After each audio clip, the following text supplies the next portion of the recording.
আজি সোনকালে ইফতাৰৰ যোগাৰ কৰি ললো গোটেইখিনি কৰি লোৱাৰ পিছত আজি এটা মই ৰেচিপি দেখাম আপোনালোকক আৰু খাবলৈ খুব সোৱাদ লগা হয় বলক তেতিয়াহ'লে ৰেচিপিটো দেখাম আপোনালোকক আজি ইফতাৰ বনাবলৈ লৈছো কাৱৈ মাছ ভাজি লৈছো এপিনে পিঁয়াজ কাটি লৈছো এপিনে ঘৰৰ বিন আৰু আলু ঘৰৰ বেঙেনা তাৰপিছতে এইখিনি পিঠাগুড়ি পাতল পিঠা বনাম একেবাৰে এইখিনি গুলি ল'ব লাগিব আৰু এই কাৱৈ মাছখিনি বনাম মই ৰঙালাও পাত দি আৰু আলু দি বনাম এইদৰে খাবলৈ মন গৈ আছিলে ঘৰৰ ৰঙালাও পাত হয় আগ হয় আৰু এইখিনি আজি বনাম আৰু ৰেচিপিটো আপোনালোকৰ লগতো শ্বেয়াৰ কৰিম দি দিম বাৰু এই মাছখিনি নমাই ল'লোঁ আৰু এতিয়া তাতে দি দিম পিঁয়াজ আৰু এইখিনি ৰঙালাও পাত আৰু শাকখিনি তাতে দি দিম জিৰা গুড়ি অলপমান জলকীয়াৰ গুড়া অকণমান হালধিৰ গুড়া আৰু নিমখ এইখিনি দি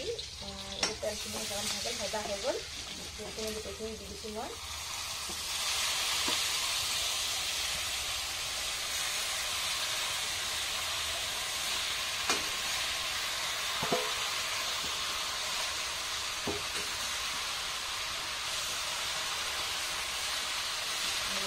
ভালদৰে লৰাই দিম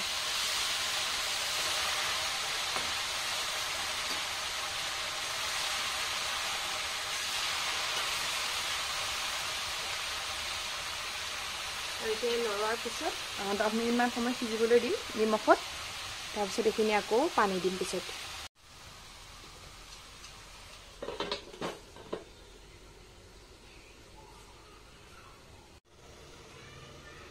আৰু এইখিনি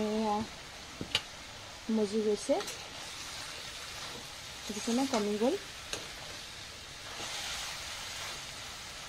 আৰু অকণ কমিব লাগিব তাৰপিছত দিম পানী আৰু এতিয়া এইখিনি হৈ গৈছে কমি গৈছে এতিয়া দি দিম পানী যিমান জোল খায় আপোনালোকে সিমানখিনি পানী দিব আৰু মই আৰু অলপ পানী দিম এইখিনিত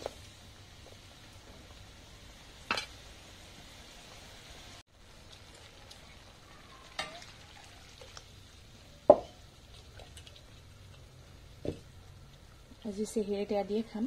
আৰু এতিয়া মাছ দি দিছোঁ